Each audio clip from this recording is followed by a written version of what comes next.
Hello friends, इतिहास अड्डा के ऑनलाइन प्लेटफॉर्म पर आपका स्वागत है। जैसा कि दोस्तों हमने बात करी थी कि डेली आप लोगों के लिए एक जो है प्रीवियस ईयर के क्वेश्चन के साथ साथ नए नए एमसीक्यूज लाए जाएंगे और क्लासेस भी आपकी होगी।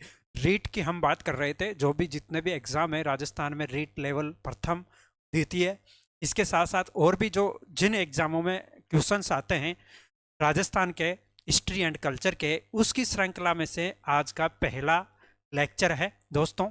इससे पहले दोस्तों हमने रीट का सिलेबस भी डिस्कस किया है, जिसमें हमने आप लोगों को बताया था कि सिलेबस में क्या है एक्चुअली। आपके रीट का जो प्री रीट है उसमें सिलेबस में क्या है, कितना पार्ट आपका राजस्थान जीके का रहेगा, कितना इंडियन जीके का रहेगा, इसके साथ लैंग्वेज का कितना रहेगा, उन सब चीज़ों के बारे में हमने डिस्कस किया था। तो दोस्तों अब आप जुड़ जाइए और अपने फ्रेंड्स को भी जोड़िए।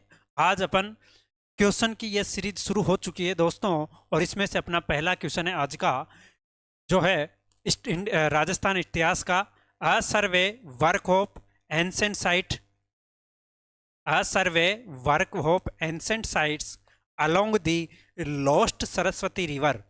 लॉस्ट सरस्वती रिवर किसका कार्य है? बहुत महत्वपूर्ण क्वेश्चन है, पिछले बहुत सारे एग्जामों में ये आ चुका है और इसमें से पूछा गया था कि a survey work of ancient site, ancient site का मतलब प्राचीन जो स्थल है उनके बारे में, अलोंग दी लॉस्ट सरस्वती, जो सरस्वती नदी खो गई थी, या फिर आजकल जब हम सरस्वती नदी की बात करते हैं तो उसका हमें बहती हुई नहीं दिखाई देती है, प्राचीन काल में बहती थी, उसी की जगह की बात की गई है, लॉस्ट सरस्वती रिवर। तो इसकी जगह पर जो ओरेल स्टेन करके एक विद्वान थे, इन्होंने जियोग्राफिकल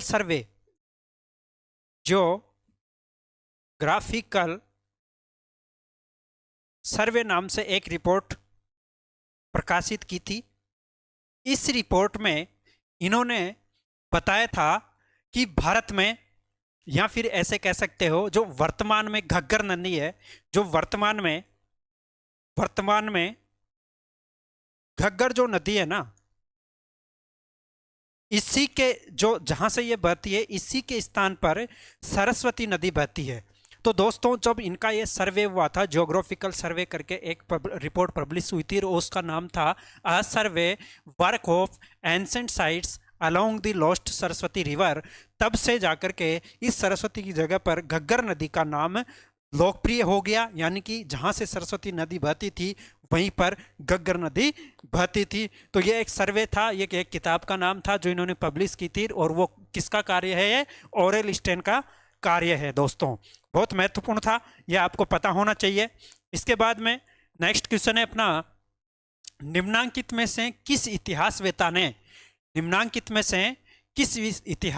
ने कालीबंगा को सिंधु घाटी साम्राज्य की तृतीय राजधानी कहा है? बहुत इंपॉर्टेंट है दोस्तों कि कालीबंगा जो है ना, इसको सिंधु घाटी सभ्यता, यानी कि सिंधु जो सरस्वती, आपको पता है कि सिंधु घाटी सभ्यता के सभी स्थलों को मिला करके सिंधु घाटी सभ्यता नाम दिया जाता है, हड़प्पा सभ्यता नाम भी दिया जाता है। तो उन्हीं का एक स्थल है ये कालीबंगा, उसी का एक स्थल के रूप में जाना जाता है कालीबंगा। तो इसमें जो क्वेश्चन पूछा गया है कि कालीबंगा को सिंधु घाटी साम्राज्य की तृतीय राजधानी जो गई है, यानी कि तीसरी राजधानी, पहली हड़प्पा, दूसरी मोहनजोदड़ो और तीसरी जो राजधानी कहा गया है कालीबंगा को, वो किस विद्वान ने कहा था? तो वो नाम था दशरथ शर्मा। दशरथ शर्मा ने जो है कालीबंगा को सिंधु घाटी सभ्यता की या हड़प्पा सभ्यता की तीसरी राजधानी कहा था। तो पहली और दूसरी राजधानियों में हड़प्पा स्थल भी है और इसी के नाम से हड़प्पा सभ्यता कहा जाता है। फिर दूसरा है मोहनजोदड़ो। ये दोनों कहां पर है? आप सबको पता होगा, अगर नहीं पता है तो दोनों पाकिस्तान में है। वर्तमान में कहां पर है ये? वर्तमान में पाकिस्तान में है। और कालीबंगा का आपको सबको पता है, कालीबंगा जो है घग्गर नदी के किनारे हनुमानगढ़ जिले में अवस्थित है। कालीबंगा कहां पर है? घग्गर नदी और हनुमानगढ़ जिला, घग्गर नदी हनुमानगढ़ जिला, वर्तमान में भी हनुमानगढ़ जिले में ही अवस्थित है ये। तो इसको तीसरी राजधानी किसने कहा था? डॉक्टर दशरथ शर्मा। डॉक्टर दशरथ शर्मा ने कहा था। बहुत महत्वपूर्ण है। तो कालीबंगा को सिंधु घाटी साम्राज्य की तीसरी राजधानी डॉक्टर दशरथ शर्मा ने कहा था।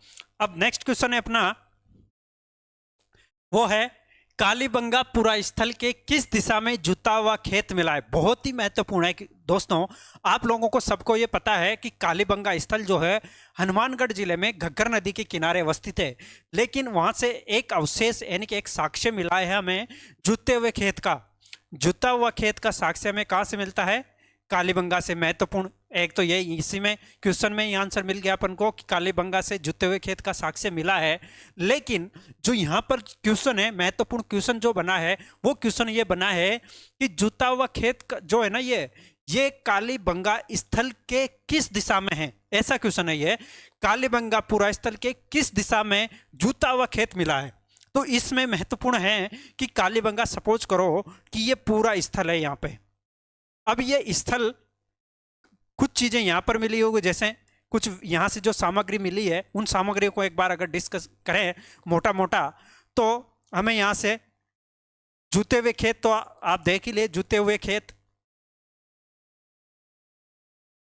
इसके बाद में हमें यहाँ से मिले हैं अग्निवेदिकाएं,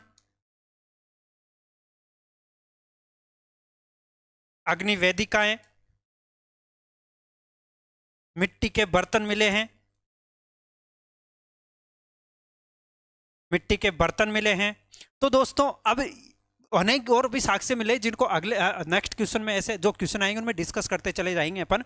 तो इनमें से ये जो जुते हुए खेत है दोस्तों, ये किस दिशा में, जैसे सपोज के अग्निवेदिकाएं यहां पर मिली है इस दिशा में, तो अब इसमें जो क्वेश्चन था और इसका आंसर जो होगा वो होगा दक्षिण पूर्व दिशा। दक्षिण पूर्व दिशा इसका आंसर है। जो इसमें क्वेश्चन पूछा गया है, कालीबंगा पुरा स्थल के किस दिशा में जुता हुआ खेत मिला है, तो ये जो पूरा स्थल हो गया, पूरा का पूरा स्थल है ये, और इसकी ये दक्षिण पूर्व जो दिशा होगी, ये वाली इस दिशा में, दक्षिण पूर्व दिशा में जुता हुआ खेत मिलेगा। जुता हुआ खेत के साक्ष्य जो पूरा स्थल है, इसकी ये जो दक्षिण पूर्व दिशा है पूरी की पूरी, इस दिशा में क्या मिला है अपन को? जुते हुए खेत के साक्ष्य अपन को मिले हैं। बहुत महत्वपूर्ण है दोस्तों ये भी। और आगे है, जितने भी क्वेश्चन है दोस्तों, ये पुराने प्रीवियस ईयर के क्वेश्चन जो बड़े बड़े एग्जाम में आरएएस हो गए, असिस्टेंट प्रोफेसर, रीट की, even Rajasthan SI sub inspector, उन सभी में आए हुए हैं। कहीं ना कहीं एक बार तो ये क्वेश्चन पूछा जा चुके हैं, इसीलिए वहां से जितने महत्वपूर्ण क्वेश्चन हो सकते हैं वो आपको यहाँ पर बता रहा हूं मैं। इसके साथ ही साथ में फिर आपके लिए बीच में थ्योरी की क्लासें भी स्टार्ट कर दी जाएगी, जिससे आप लोगों की बहुत ही अच्छी तैयारी हो सके। तो अपना नेक्स्ट क्वेश्चन है, प्राचीनतम जुते हुए खेत के पुरातात्विक अवशेष किस सांस्कृतिक स्तर से प्राप्त हुए हैं? बहुत महत्वपूर्ण है दोस्तों। क्वेश्चन क्या है? पहला जो क्वेश्चन था, देखो अपन ने जो इससे पहले क्वेश्चन डिस्कस किया था वो था कि कालीबंगा पुरा स्थल के किस दिशा में जुता हुआ खेत मिला है ना। तो अब इसमें ये क्वेश्चन हो गया कि किस दिशा से मिलता है भाई ये खेत, तो अपन ने इसका आंसर दिया था कि दक्षिण पूर्व दिशा में मिलता है। लेकिन कालीबंगा स्थल से अनेक स्तर मिले हैं। कालीबंगा स्थल जो है यहाँ से पूर्व हड़प्पा कालीन और हड़प्पा आफ्टर हड़प्पा काल के भी साक्ष्य अपन को मिलते हैं, यानी कि तीनों कालों के साक्ष्य जब मिलते हैं, इसीलिए ये क्वेश्चन पूछा गया है। यहाँ पे बहुत महत्वपूर्ण क्वेश्चन है ये कि प्राचीनतम जुते हुए खेत के प्रमाण जो मिले हैं, पुरातात्विक अवशेष किस सांस्कृतिक स्तर से प्राप्त होते हैं। अब इसमें एक चीज तो आप लोगों को पता हो गई कि ये हड़प्पा कालीन थी। जब क्वेश्चन का एलिमिनेशन किया जाता है अपन को, जब भी कभी भी किसी भी एग्जाम में, तो उसमें हमें देखा जाता है कि ये स्थल किससे संबंधित है। तो आपको ऑलरेडी पूछ लिया किस पुरातात्विक स्थल से जुते हुए खेत कालीबंगा से हैं, और कालीबंगा हड़प्पा सभ्यता का एक स्थल है, यानी कि हड़प्पा सभ्यता कांस्य युगीन थी, ये भी आपको पता है। हड़प्पा सभ्यता क्या थी? कांस्य युगीन सभ्यता थी, और उसी का स्थल था कालीबंगा, यानी कि कालीबंगा भी कांस्य युगीन है, ये तो अपन को पता हो ही गया। अब इसमें से क्या तीन चीजें तो वैसे ही आराम से गलत हो जाएगी। कैसे? क्योंकि नवपाषाण कालीन कुछ भी हो, लेकिन पाषाण आ रहा है, यानी कि पाषाण आते ही ये तो गलत हो जाएगा, पत्थर। पत्थर का युग में तो आएगा नहीं है, नव पाषाण हो जब भी पत्थर के युग में नहीं आएगा। दूसरी तरफ ताम्र पाषाण युगीन संस्कृति, यह भी नहीं आएगी, यह भी नहीं आएगी। तो अब देखो आपको इधर सबसे पहले उस चीज को आपको क्वेश्चन का जो एलिमिनेशन किया जाता है वो देखना अपन को जरूरी होता है कि यहां पर गलत क्या है। सबसे पहले उस चीज को नोट डाउन करो। यहाँ पे जब भी आप पेपर में भी अगर हल करते हो क्वेश्चन, तो सबसे पहले वहां हमको ये देखना होता है कि गलत क्या है। तो इसमें सबसे पहले कि हड़प्पा सभ्यता कालीबंगा जो है हड़प्पा सभ्यता का एक भाग है, यानी कि आप लोगों को यह भी पता है कि यह सभ्यता अगर हड़प्पा सभ्यता का एक भाग है तो यह कांस्य युगीन सभ्यता है, यह भी आपको पता है। कांस्य युगीन है तो ताम्र युगीन तो होगी नहीं फिर, तो यह भी गलत हो गया। अब हड़प्पा युगीन संस्कृति, ये इन दोनों में से ठीक बैठता है। अब इन दोनों में से एक ही होगा, क्योंकि हड़प्पा युगीन तो है, कालीबंगा हड़प्पा युगीन भी है, ये भी है। लेकिन दोस्तों मैंने आप लोगों को बता दिया है कि हड़प्पा जो है, हड़प्पा यहां से 3 तरीके के स्तर प्राप्त होते हैं, 3 तरीके की जानकारी हमें मिलती है स्थलों से।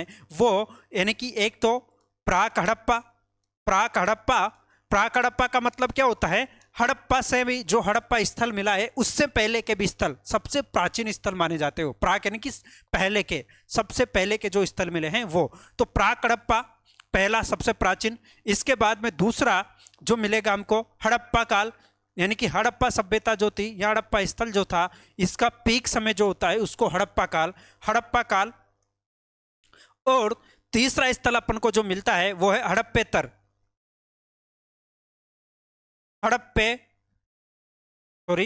हड़प्पेतर होगा ये। हड़प्पा के बाद के समय, हड़प्पा ऐसे लिख सकते हैं और भी तोड़ रखे इसको, हड़प्पा के बाद का समय। तो जो पीक समय रहा है ना उसके बाद का समय रहता है। एक तो पीक समय होता है, एक उससे पहले का जब शुरुआती समय होता है, एक पीक समय ये हो गया, और इसके बाद का जो थोड़ा डिक्लाइन होने का समय जो आता है उसको कहते हैं हड़प्पेतर काल। तो इन दोनों स्थल, इन तीनों में से भी कौन से स्थल में ये मिला है, ये क्वेश्चन ये इसका। तो प्राचीनतम जुते हुए खेत के पुरातात्विक अवशेष किस सांस्कृतिक स्तर से मिले हैं, तो यहाँ पे आंसर, अब ये बहुत महत्वपूर्ण क्वेश्चन है, समझने वाली बात है कि इसका आंसर क्या होगा। आप लोग बिना देखे तो ये आंसर कर दोगे कि हड़प्पा युगीन संस्कृति मिली है, लेकिन यह आंसर गलत होगा दोस्तों। क्यों? क्योंकि हड़प्पा युगीन में भी एक संस्कृति है प्राक हड़प्पा, ये यहां पर प्राक हड़प्पा, ये प्राक हड़प्पा, प्राक हड़प्पा। तो इसका आंसर जो होगा दोस्तों ये होगा प्राक हड़प्पा युगीन सांस्कृतिक स्तर से जुते हुए खेत के प्रमाण, यानी कि जुते हुए खेत जो मिले ना सबसे पहले जो हड़प्पा काल का जो प्राचीन समय था ना, सबसे पहले का समय, उसी समय का जुते हुए खेत का प्रमाण मिला, यानी कि जो तभी प्राचीन काल से शुरू से आदमी यानी कि खेत जोतने लग गया था उसका अपन को साक्ष्य मिला है। बहुत महत्वपूर्ण है दोस्तों ये क्वेश्चन भी। इसके आगे नेक्स्ट क्वेश्चन है अपना, कालीबंगा में प्राप्त चबूतरे निर्मित है, यानी कि कालीबंगा से जो चबूतरे मिले हैं हमको, जो वहां पे चबूतरे थे वो किस चीज से बने हुए थे, एक्चुअली ये पूछा गया है क्वेश्चन में कि कालीबंगा में प्राप्त चबूतरे निर्मित है या निर्मित थे, किस चीज से निर्मित है ये, जिनमें से लकड़ी से थे क्या, लकड़ी से थे क्या। अब लकड़ी आप लोगों ने अगर पढ़ा होगा इसकी विशेषताओं में, तो लकड़ी तो आएगा नहीं इसमें, है ना, लकड़ी नहीं आएगा। और इसके बाद में पत्थर, पत्थर भी नहीं आएगा, लकड़ी और धातु से ये भी नहीं आएगा, है ना। तो अब इसमें एक चीज जरूर है, कुछ चबूतरे अलंकृत ईंटों से जरूर मिले हैं यहाँ पे। कुछ चबूतरे जो कुछ मिले हैं ना, कुछ चबूतरे अलंकृत ईंटों से जरूर मिले हैं, अलंकृत, अलंकृत ईंटों से बने मिले हैं। तो कुछ ही मिले हैं, यानी कि ज्यादातर जो है मिट्टी की ईंटों से मिले हैं।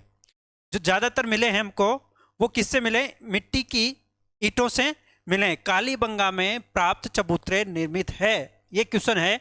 और इसमें आंसर जो आएगा लकड़ी से नहीं है, ठीक है, गलत। इसमें पत्थर भी गलत हो जाएगा, लकड़ी और धातु यह भी गलत हो जाएगा। इसका आंसर है मिट्टी की ईंटों से जो मिले हैं चबूतरे, यह आंसर सही हो जाएगा।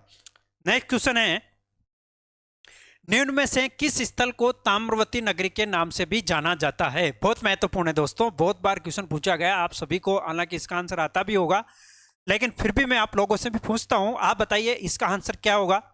किस स्थल को ताम्रवती नगरी कहा जाता है? मैंने क्लास में भी पढ़ाया हुआ है, ऑफलाइन क्लासों में बहुत बार ये पढ़ाई हुई सभ्यताएं जब भी पढ़ाई है आप लोगों को, उसमें आप लोगों ने ज्यादातर लड़कों ने अगर देखा होगा तो सभी को ये चीज मैंने इतनी बार रटाई थी।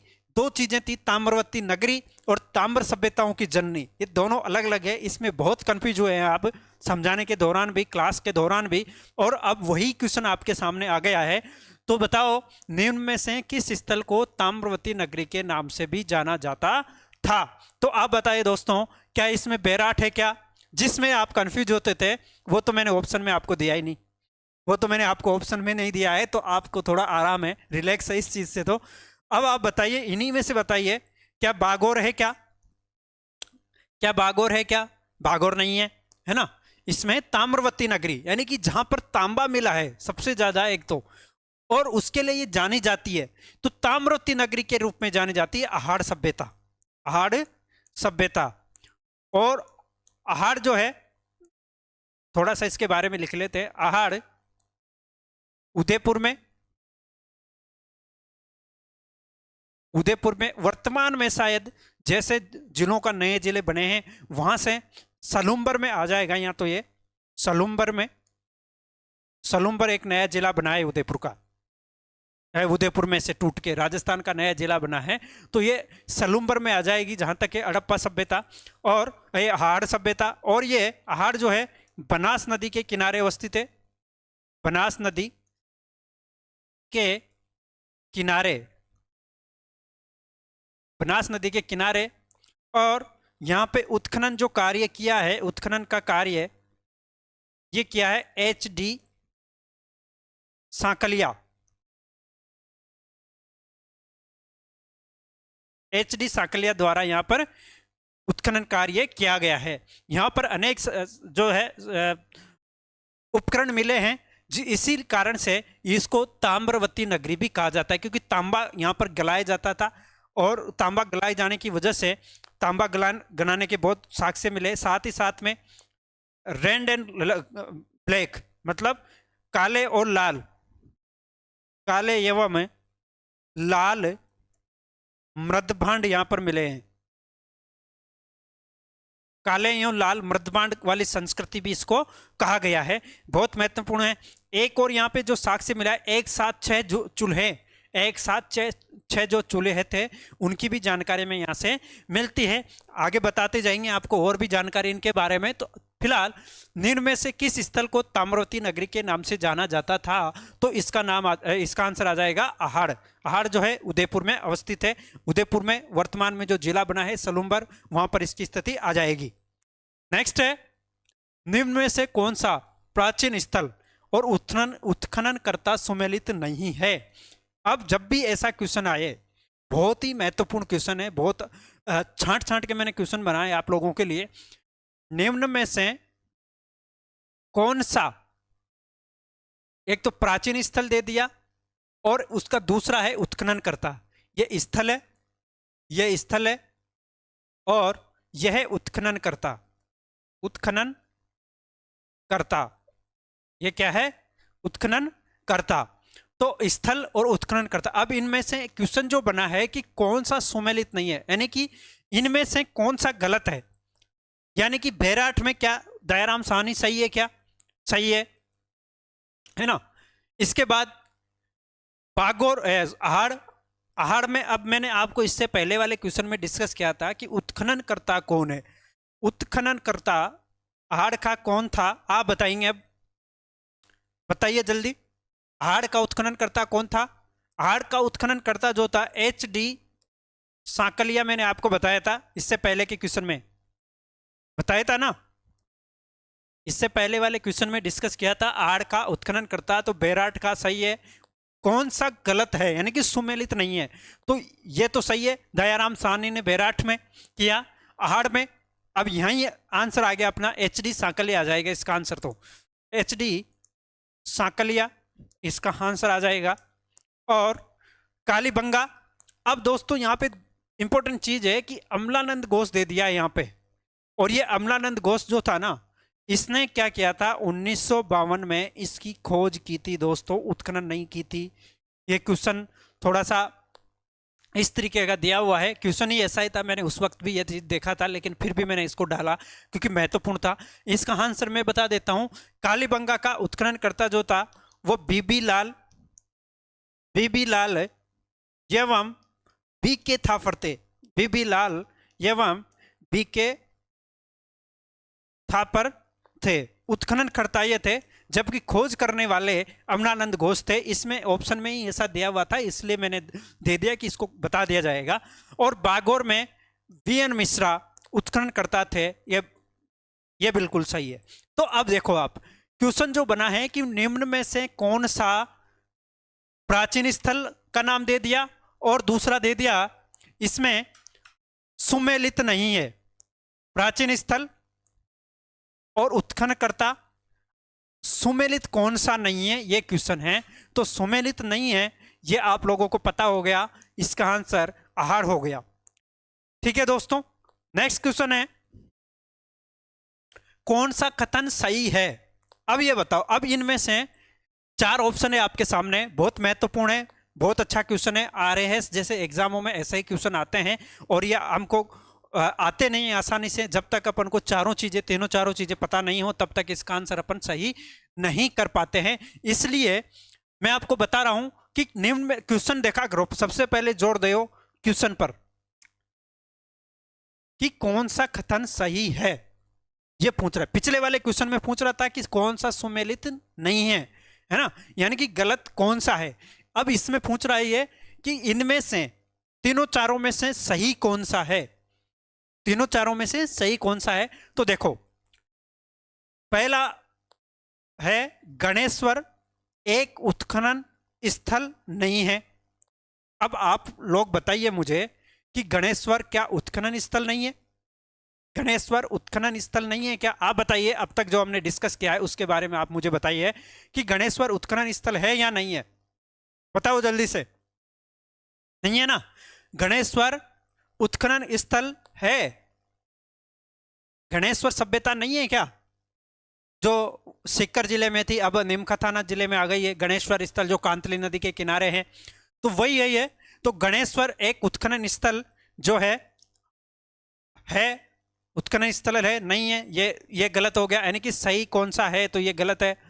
बैराट एक ग्रामीण संस्कृति केंद्र था, क्या बैराट ग्रामीण संस्कृति थी क्या? यह भी गलत है, ग्रामीण संस्कृति नहीं थी ये शहरी संस्कृति थी। बैराट शहरी संस्कृति थी, ग्रामीण संस्कृति नहीं थी, यानी कि यह भी सही नहीं है। इसमें जो पूछा गया है कि सही है, तो सही है कौन सा, ये सही नहीं है, मतलब ग्रामीण संस्कृति नहीं थी, ये शहरी संस्कृति थी। आपके समझ में आ रहा होगा कि क्वेश्चन को समझिए एक बार। गणेश्वर एक उत्खनन स्थल नहीं है, ये क्वेश्चन है। नहीं है का मतलब क्या है कि यहां पे सही निकालना है अपन को। नहीं है का मतलब यह है कि नहीं है, ये ऐसा कह रहा है, यानी कि सही है, ये उत्खनन स्थल था। उत्खनन स्थल क्या है, ये उत्खनन स्थल है गणेश्वर। तो दूसरा है बैराट एक ग्रामीण संस्कृति केंद्र था, ग्रामीण संस्कृति नहीं थी, ये थी शहरी संस्कृति, इसलिए यह भी गलत हो गया। कालीबंगा लो युग संस्कृति का एक उदाहरण है।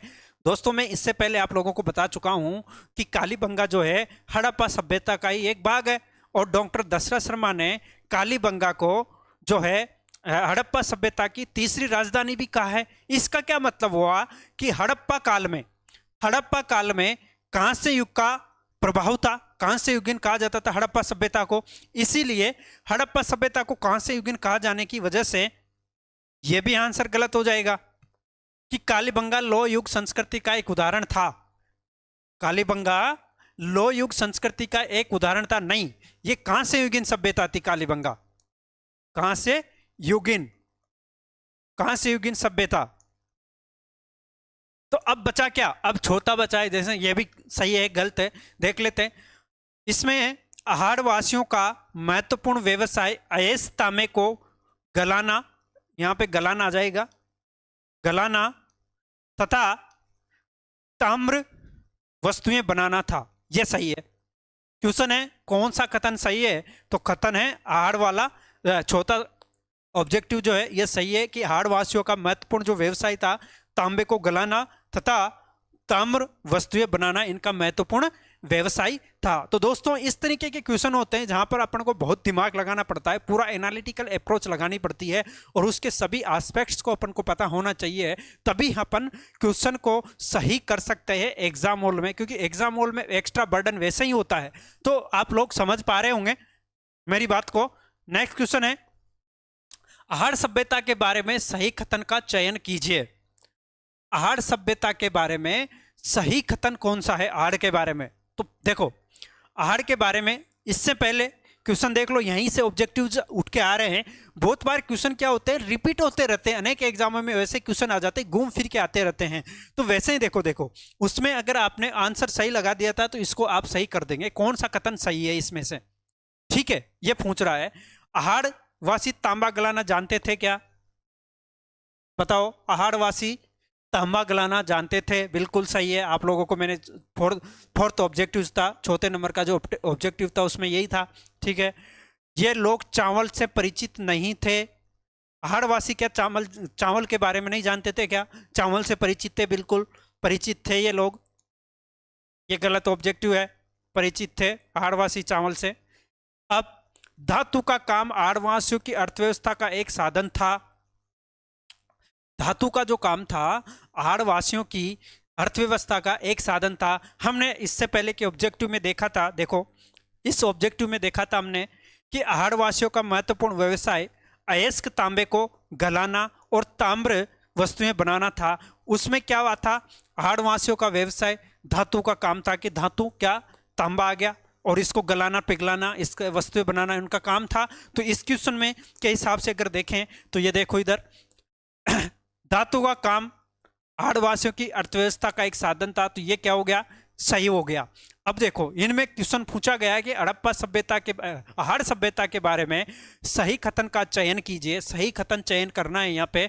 तो पहला सही हो गया, हड़प्पा वासी तांबा गलाना जानते थे, एक स्टेटमेंट से सही हो रहा है ये भी, ठीक है, उसमें से लगभग जैसे ऐसा लग रहा है उठा लिया। ये प्रीवियस ईयर के क्वेश्चन पेपर है और ये भी RAS असिस्टेंट प्रोफेसर या फिर Rajasthan SI sub inspector REET ऐसे एग्जामों में जो आए थे, सेकंड ग्रेड टीचर जो TGT का एग्जाम होता है उन सब में आए हुए क्वेश्चन है ये, और वहीं से लिए गए बहुत महत्वपूर्ण क्वेश्चन है दोस्तों ये।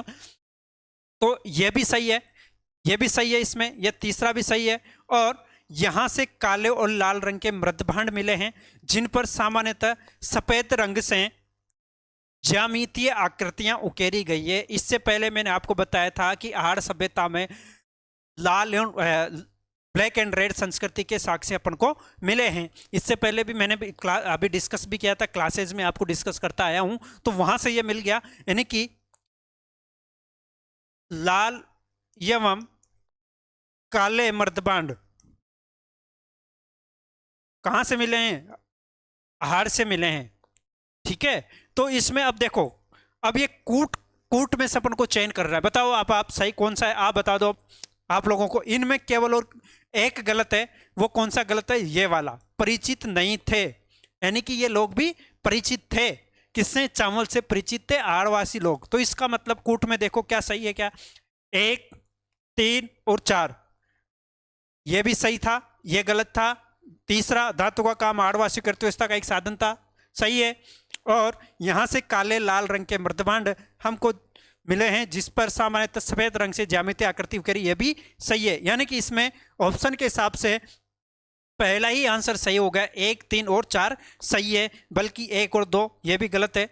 यानी कि इसमें 1, 3 और 4 ऑब्जेक्टिव जो है सही है। तो दोस्तों देखो कितना जबरदस्त आपकी तैयारी हो रही है। अगर आपने क्लास में जैसे मैंने पढ़ाया था, आप लोगों को आहड़ सभ्यता पढ़ाई थी, कालीबंगा सभ्यता पढ़ाई थी, आप लोगों को मैंने बेराट पढ़ाई थी, आपको गणेश्वर सभ्यता पढ़ाई थी, मतलब पूरा जो है पुरातात्विक स्थलों के बारे में मैंने आपको राजस्थान का जितने भी था उनके बारे में अच्छे से पढ़ाया था, और वहीं से अब मैं क्वेश्चन लेकर आया हूं आपके लिए।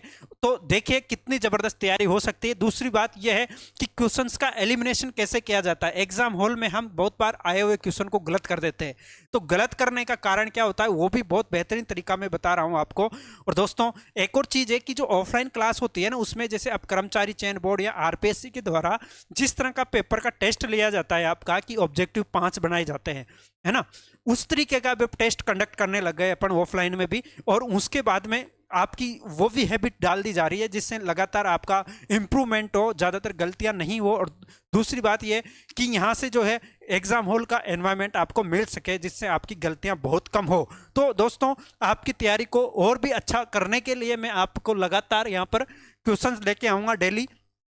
साथ ही साथ में थ्योरी की क्लास भी होगी, आपकी राजस्थान की भी होगी, इंडियन हिस्ट्री की भी होगी, ज्योग्राफी की भी आपकी क्लास ऐसी होंगी। बाकी सभी सब्जेक्टों की आपकी क्लास एक एक करके यहाँ पर मिलेगी।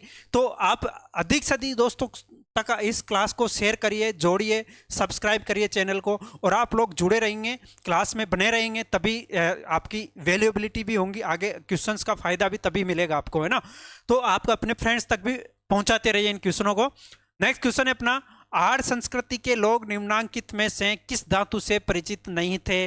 वापस वैसा ही क्वेश्चन, वापस वैसा ही क्वेश्चन है, लेकिन आप बताओ अब आर्य संस्कृति के लोग निम्नांकित में से किस धातु से परिचित नहीं थे। अब बताओ इसमें कौन सा गलत और सही है। तांबा सही है, तांबे से तो परिचित थे, ठीक है।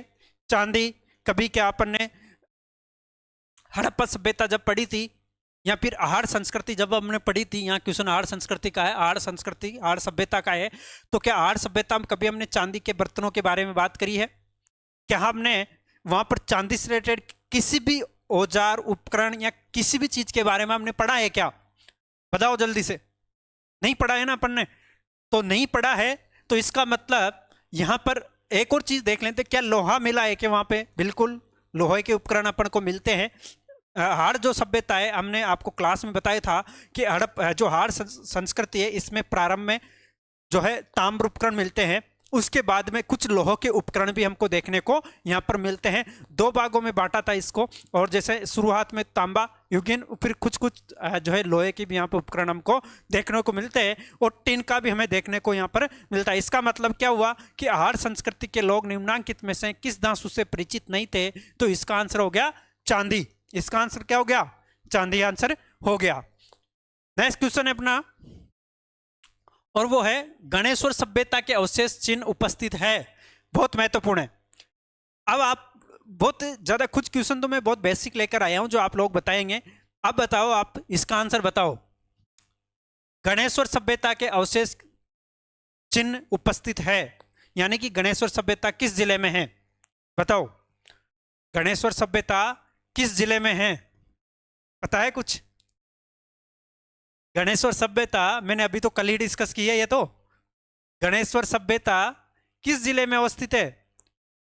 देखो, इससे पहले अब तक जब तक भारत राजस्थान में जिलों का पुनर्गठन नहीं किया गया था, इससे पहले गणेश्वर सभ्यता कहां पर थी? सीकर जिले में थी। लेकिन अब पहले, इसमें लिख देता हूं ये भी, पहले सीकर जिले में, लेकिन अब जो है, अब नीम का थाना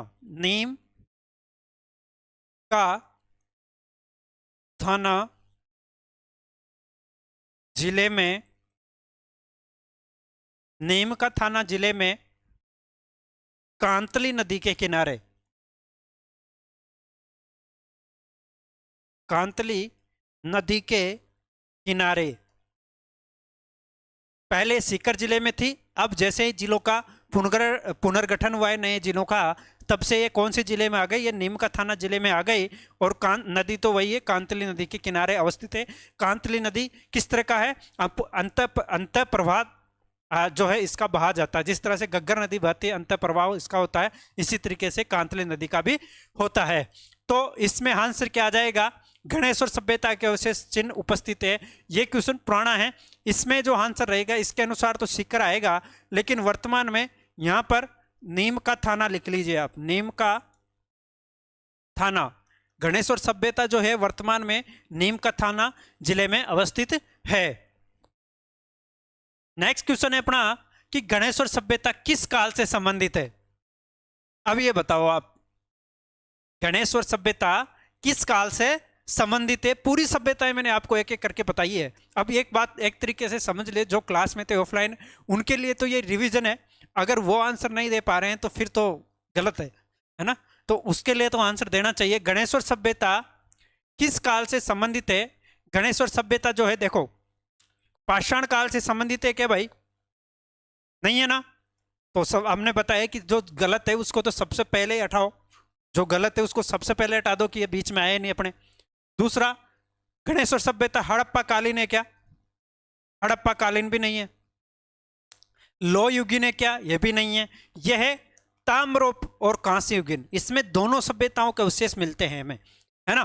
तांबा भी मिलता है और कांस्य युगीन कुछ कुछ चीजें मिलती हैं, तो इसलिए ताम्र सभ्यताओं की जननी कहा गया है गणेश्वर को ताम्र सभ्यताओं की जननी, ताम्र सभ्यताओं की जितनी भी तांबा युगीन सभ्यताएं थी उनकी जननी, ताम्र सभ्यताओं की जननी, यानी कि यहीं से ज्यादातर तांबा जाता था। नेक्स्ट क्वेश्चन है अपना, गिलुंड किस नदी किनारे अवस्थित है। गिलुंड सभ्यता जो है किस नदी के किनारे अवस्थित है। दोस्तों बताइए जल्दी, इसका आंसर क्या होगा। बहुत सीधा क्वेश्चन है, बहुत सिंपल क्वेश्चन है। बताइए इसका आंसर कि गिलुंड किस नदी के किनारे अवस्थित है। सबसे पहले गिलुंड जो है राजसमंद जिले में, राजसमंद जिला है उसमें अवस्थित है। अब आप लोगों को हिंट दे दिया मैंने, तो आप बता सकते हैं इसका आंसर क्या आंसर हो सकता है। बताओ। खारी कांतली नदी कहां पर है? सिक्कर जिले में, तो इसका आंसर होगा नहीं सिक्कर, नीमकाथाना जिले में कांतली नदी, है ना। आपको बताया था नीमकाथाना में कांतली नदी के किनारे गणेश्वर सभ्यता है, तो वो सभ्यता कहां पर है? नीमकाथाना में। तो इसका आंसर ये तो गलत है। खारी नदी भी नहीं होगा इसका। कोठारी नदी, क्या इसका आंसर सही है? गिलुंड राजसमंद में कोठारी नदी बहती है क्या? ज्योग्राफी पढ़ी होगी आपने। नहीं, इसका आंसर है बनास नदी। तो गिलुंड सभ्यता किस नदी के किनारे पर अवस्थित है? तो यह है बनास नदी। राजसमंद जिले में बनास नदी के किनारे गिलुंड सभ्यता अवस्थित है।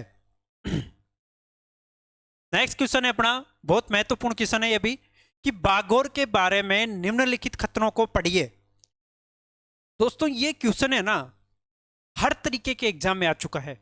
यह क्वेश्चन यूपीएससी यानी कि आईएएस में भी आ चुका है। ये आईएएस जो भारत की सबसे बड़ी सिविल सर्विसेज है मानी गई है, उसमें आरएएस में भी आ चुका है। ये स्टेट पीसीएस जितने भी हैं उनमें आ चुका है। असिस्टेंट प्रोफेसर में आ चुका है। मतलब लगभग हर एग्जाम में ये क्वेश्चन आ चुका है दोस्तों। बागोर सभ्यता इससे संबंधित इसमें क्वेश्चन पूछ ले जाएगा कि बागोर सभ्यता किस काल से संबंधित है, बागोर किस जिले में अवस्थित है, बागोर किस राज्य में अवस्थित है, यहाँ से क्या जानकारी मिली है, किस नदी के किनारे अवस्थित है। सब तरीके के यहाँ से क्वेश्चन बन चुके हैं।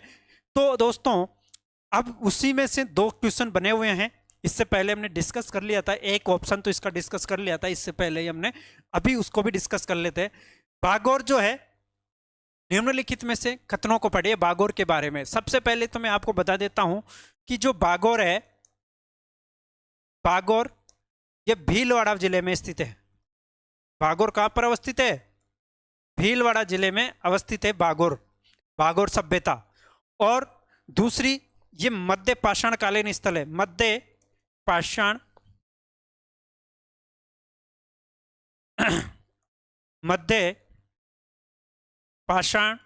कालीन स्थल, मध्य पाषाण कालीन स्थल है ये। अब मध्य पाषाण कालीन का मतलब आप समझ गए क्या? मध्य पाषाण काल का मतलब आपके समझ में आया कि नहीं आया? देखो, पाषाण काल में 3 स्थल थे। एक तो पूरा पाषाण, एक था मध्य पाषाण और एक था नवपाषाण। ये थे कि नहीं थे? इसमें से जो बीच का काल पड़ता है, इस काल का जो अवशेष हमें मिलते हैं बागोर भीलवाड़ा से, इसको कहा गया मध्य पाषाण। अब इसके समय के जो उपकरण थे इनको क्या कहा गया था? माइक्रोलिथ कहा गया था ना इस समय के उपकरणों को। जब हमने क्लास पढ़ा था इंडियन हिस्ट्री की क्लास में, मैंने आप लोगों को बताया तो उपकरण कैसे थे, क्या थे तो उन सब के बारे में जब बताया था तो माइक्रोलिथ कहा जाता था। माइक्रोलिथ, माइक्रो यानी कि छोटा, जो छोटे उपकरण होते थे, बिल्कुल छोटे उपकरण, है ना। मेगालिथ किस में आ जाएंगे, नवपाषाण काल में मेगालिथ आ जाएंगे। मेगालिथ यानी कि बड़े उपकरण आते हैं वो। तो आप देखो माइक्रोलिथ उपकरण यानी कि मध्य पाषाण काल के जो उपकरण थे माइक्रो थे, छोटे थे, बहुत छोटे उपकरण थे, लेकिन शार्प थे, वो ज्यादा तीखे थे थोड़े। तो माइक्रोलिथ उपकरण किस काल में पाए गए, माइक्रोलिथ उपकरण किस काल में पाए गए, ये मध्य पाषाण काल में, मध्य पाषाण काल में। अब एक यहाँ पे क्वेश्चन देखो आप, क्वेश्चन क्या पूछा गया है कि बागोर के बारे में निम्नलिखित कथनों को पढ़िए। यहाँ क्वेश्चन है कि बागोर लघु पाषाण उपकरण मिले हैं, लघु यानी कि छोटे, लघु यानी कि छोटे उपकरण मिले बागोर में। तो क्या हुआ इस हिसाब से, यह स्थल कौन सा है, मध्य पाषाण कालीन स्थल हुआ कि नहीं, मध्य पाषाण कालीन स्थल हो गया ना। लघु पाषाण उपकरण मिले हैं, लघु यानी कि माइक्रोलिथ मिले हैं, माइक्रोलिथ, माइक्रोलिथ कहां पे मिले हैं, बागोर में। ये सही है, मतलब ये सही है। निम्न कथनों को पढ़िए। अब इसमें पूछा गया है कि कौन से गलत है कौन से सही है, दो ही स्टेटमेंट दिए गए हैं यहाँ पे। वीएन मिश्र जो थे बागोर के उत्खननकर्ताओं में से एक थे, क्या सही है, क्या ये बताओ जल्दी, क्या ये सही है कि वीएन मिश्र जो थे बागोर के जो उत्खननकर्ता थे उनमें से एक थे क्या। बिल्कुल सही बात है, वीएन मिश्र बागोर के उत्खननकर्ताओं में से एक थे। तो आप लोगों को समझ में आ गया होगा कि इसका ऑप्शन क्या होगा, दोनों सही है, इसका मतलब पहला ही सही है, इसमें एक व दोनों दोनों सही है, इनके बारे में देखना ही नहीं है अब।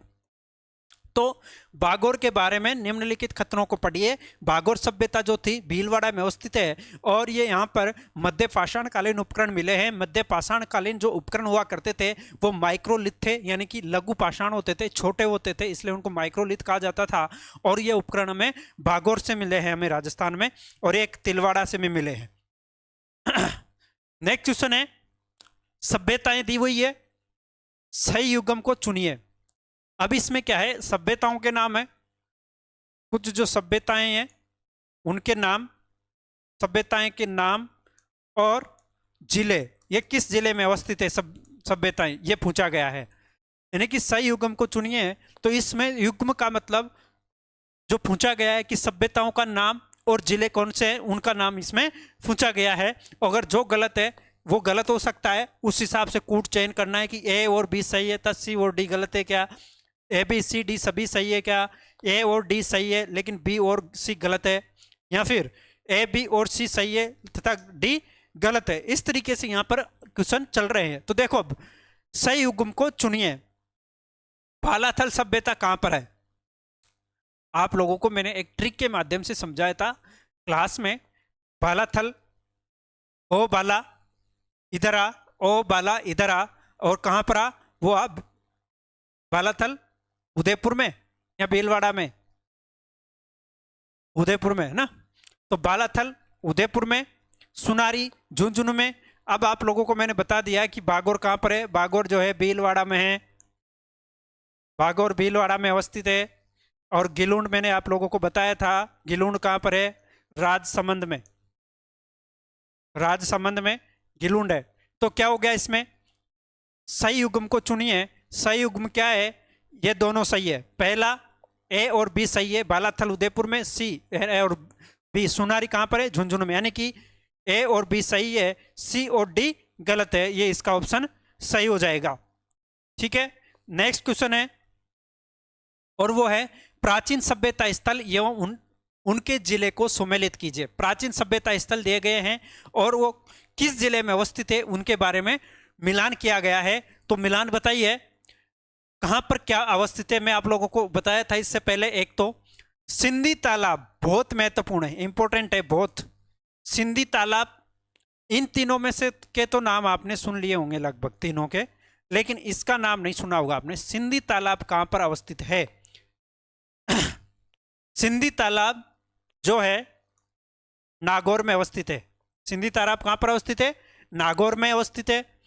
तिलवाड़ा जो है बाड़मेर में अवस्थित है, और यह भी कौन सा है, तिलवाड़ा, तिलवाड़ा बाड़मेर में मध्य पाषाण कालीन स्थल है, जो मैंने आपको बताया था अभी इससे पहले जब बागोर डिस्कशन कर रहा था।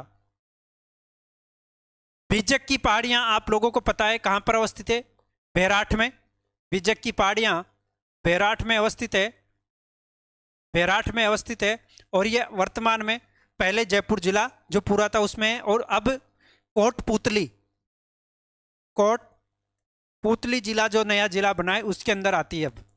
कोटपुतली जिले में कोटपुतली बहरोड जो एक नया जिला बना है उसके अंदर आते हैं। तो और चौथा ऑब्जेक्टिव है नगरी। नगरी कहां पर अवस्थित है? नगरी जो है चित्तौड़ में, जिसको मध्यमिका कहा जाता था। नगरी चित्तौड़ में अवस्थित है, इसको मध्यमिका भी कहते थे पहले। तो इसका आंसर ये भी हो जाएगा। तो अब देखो, आपने मिलान सब देख लिया। सिंधी तालाब नागौर में अवस्थित है, तिलवाड़ा बाड़मेर में अवस्थित है। बीजक की पहाड़ियां जो है कि बैराठ में अवस्थित है। बीजक की डूंगरी जो अभी जयपुर जिला है उसके अंदर आती थी, लेकिन वर्तमान में नए जिलों का पुनर्गठन होने के बाद में कोटपुतली जिले के अंदर आने लग गई। इसके बाद नगरी जो चित्तौड़गढ़ जिले में अवस्थित है, इसका प्राचीन नाम नगरी का माध्यमिका भी था, और ये चित्तौड़ में है, अवस्थित है अभी। इसके बाद में नेक्स्ट क्वेश्चन है, राजस्थान के किस जिले में डीडकर सेल कलापुरा स्थल है? इंपॉर्टेंट है दोस्तों, भी है आने वाले जितने भी एग्जाम है उन सब में, आने वाले जितने भी एग्जाम हैं उन सब के लिए डीडकर सभ्यता बहुत ही महत्वपूर्ण है। यहां पर दोस्तों 7000 साल पुराने ईसा पूर्व के सेल चित्र मिले हैं, सेल चित्र मिले हैं। 7000 साल पुराने सेल चित्र मिले हैं दोस्तों। यहाँ की एक महत्वपूर्ण स्टोरी ये रही है कि इससे कहीं ना कहीं हम भी जुड़े थे। हम रिसर्च स्कॉलर के रूप में अलवर में यह सभ्यता अवस्थित है। इसका आंसर मैं बता देता हूँ आपको, इसका आंसर है अलवर। डीडकर सभ्यता जो है राजस्थान के अलवर जिले में अवस्थित है। अलवर जिला मुख्यालय से लगभग 10-12 किलोमीटर वहाँ पर जो पहाड़ियाँ हैं, उन्हीं पहाड़ियों में ये डीडकर एक जगह है, और वहाँ पर ये सभ्यता स्थल मिला है। वहाँ पर दोस्तों 7000 साल पुराने सेल चित्र है, और आज भी ऐसी की ऐसी अवस्था में अवस्थित है। हमने वहाँ पर जब चित्र देखे थे, हमारे पास कुछ फोटोज भी है उसके, हम खुद खींच कर लाए थे, तो वो हमारे पास में कुछ फोटोज थे। तो आज भी ऐसा लगता है कि इतने साल पुराने जो उन्होंने चित्र बनाए थे आज भी एज इट इज अवस्था में हैं। लेकिन कुछ जगहों पर ऐसा भी है कि अब वहाँ पर कुछ सीमेंट फैक्ट्रियाँ स्टार्ट हो चुकी है, इस वजह से उनको नुकसान पहुँचाया जा रहा है। देखा नहीं जा रहा है कि किस तरह से क्या चीज़ें यहाँ पर मिलती है, तो उसका थोड़ा सा ध्यान रखने की ज़रूरत है। डीडकर सभ्यता जो है सेल कला पुरास्थल जो है पहाड़ियों में मिले हैं, ये अलवर में है। इसको डडीकर भी कहते हैं, डडीकर भी कहते हैं, बहुत बार डडीकर भी कहते हैं इसको, है ना।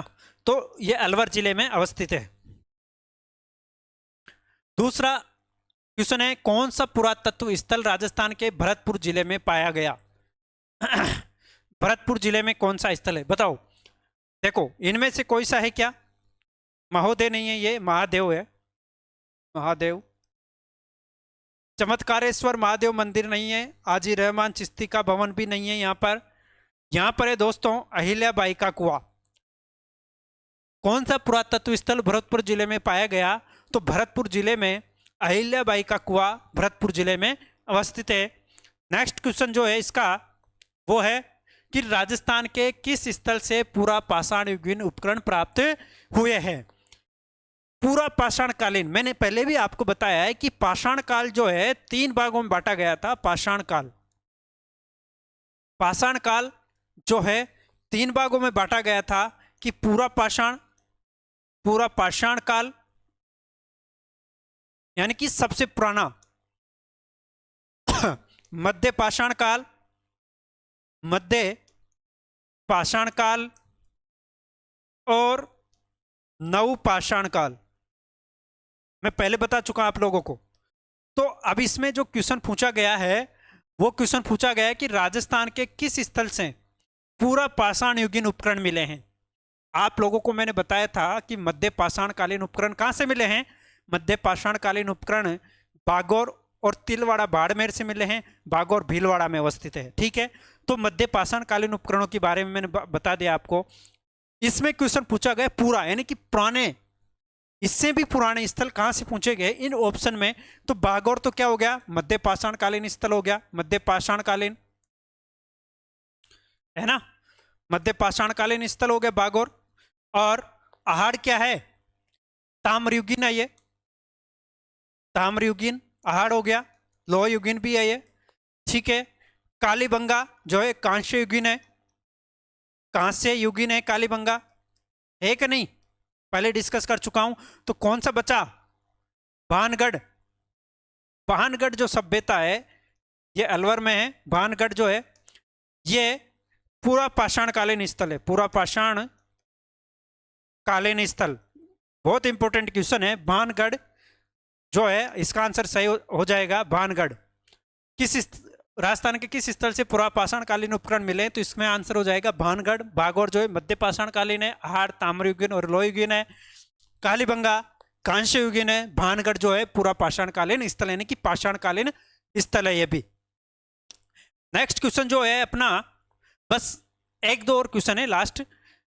भागौर एवं तिलवाड़ा नामक स्थान मुख्यतः निम्न काल से संबंधित है। ये भागौर बहुत आ रहा है दोस्तों, भागौर और तिलवाड़ा बहुत आ गया। अब तो आंसर बता दो यार तुम लोग, मैंने बहुत बता दिया, बहुत इसके बारे में बता चुका हूं, सभ्यताओं के बारे में मोटे मोटे। तो भागौर और तिलवाड़ा नामक स्थान मुख्यतः किस काल से संबंधित है? अब तो तुम बता ही दोगे। पूर्व हड़प्पा कालीन है क्या? नहीं है ना, ये भी नहीं है, ये भी नहीं है। और इसमें क्या आ जाएगा? मध्य पाषाण काल, माइक्रोलिथ उपकरण, तिलवाड़ा और बाड़मेर, है ना। ये भागौर, सॉरी भागौर भीलवाड़ा में, तिलवाड़ा बाड़मेर में। इसका आंसर पहला मध्य पाषाण काल। दूसरा क्वेश्चन है, अब लास्ट क्वेश्चन है दोस्तों आज का, ये आज का लास्ट क्वेश्चन है। और इसके बाद से रेगुलर आपके लिए ज्योग्राफी में भी, हिस्ट्री में भी क्लासें भी होगी, क्वेश्चंस भी होंगे इंपॉर्टेंट, डेली यही बनते रहेंगे आपके लिए। तो अधिक से अधिक दोस्तों तक इसको शेयर करो दोस्तों आप। पहले क्वेश्चन देख लेते हैं। किस पुरातात्विक स्थल को पूर्व में मालव नगर कहते थे? पूर्व में मालव नगर कहते थे। अब बताओ दोस्तों, बहुत इंपॉर्टेंट है, बताओ। क्या रेड टोंक है क्या? टाटानगर, राजस्थान का टाटानगर रेड को कहा गया है। नलियासर सांबर में, नलियासर कहाँ पढ़ाते हैं? जयपुर में पढ़ाते हैं नलियासर, है ना। मैं जब आपको ट्रिक से पढ़ा रहा था पूरी सभ्यताएं, तो आप सबको पता है कि नलियासर कहाँ पढ़ाते हैं? जयपुर में पढ़ाते हैं। और कहाँ? जयपुर में सांबर में पढ़ाते हैं। नलियासर सभ्यता जो है सांबर जयपुर में है। सुनारी सभ्यता इससे पहले हम डिस्कस कर चुके हैं, झुंझुनू में है ही। नगर जो है टोंक में है। और इसकी यही इसका आंसर है दोस्तों वैसे, कि किस पुरातात्विक स्थल को पूर्व में मालव नगर कहते थे। तो इसके बारे में देख लेते हैं। यहां से मालव सिक्के मिले हैं दोस्तों, मालव सिक्के मिले हैं, सिक्के मिले हैं। और ये जो है यहां पर मालव जनपद की राजधानी हुआ करती थी। मालव जनपद वो होता था जब उसकी राजधानी और वर्तमान जो स्थिति है इसकी नगर की, ये टोंक जिले के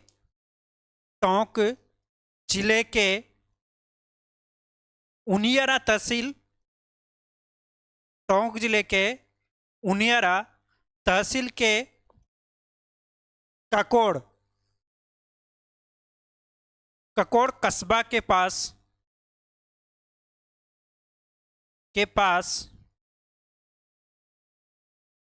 ककोड़, इसको कारकोट भी कहा गया है बहुत बार, यहाँ किला है, के पास नगर नामक सभ्यता की जानकारी मिली। ACL कार्लाइल का, आप तो आपने नाम सुना ही होगा सभी ने, जानकारी ACL कार्लाइल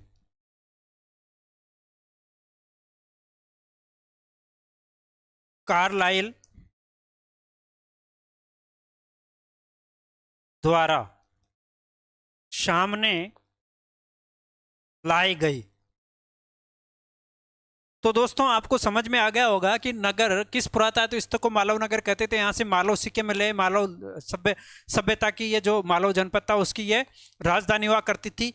यहाँ पे बहुत सारे और भी अनेक सिक्के मिले हैं। तो इसलिए मालव नगर प्राचीन काल में नगर को कहा गया था। और नगर वर्तमान में टोंक जिले में के उनियारा के उनियारा तहसील का एक काकोड़ कस्बा है, वहाँ एक नगर नाम की एक जगह है, तो वहाँ पर ये सिक्के मिले हैं, मालव सिक्के मिले हैं।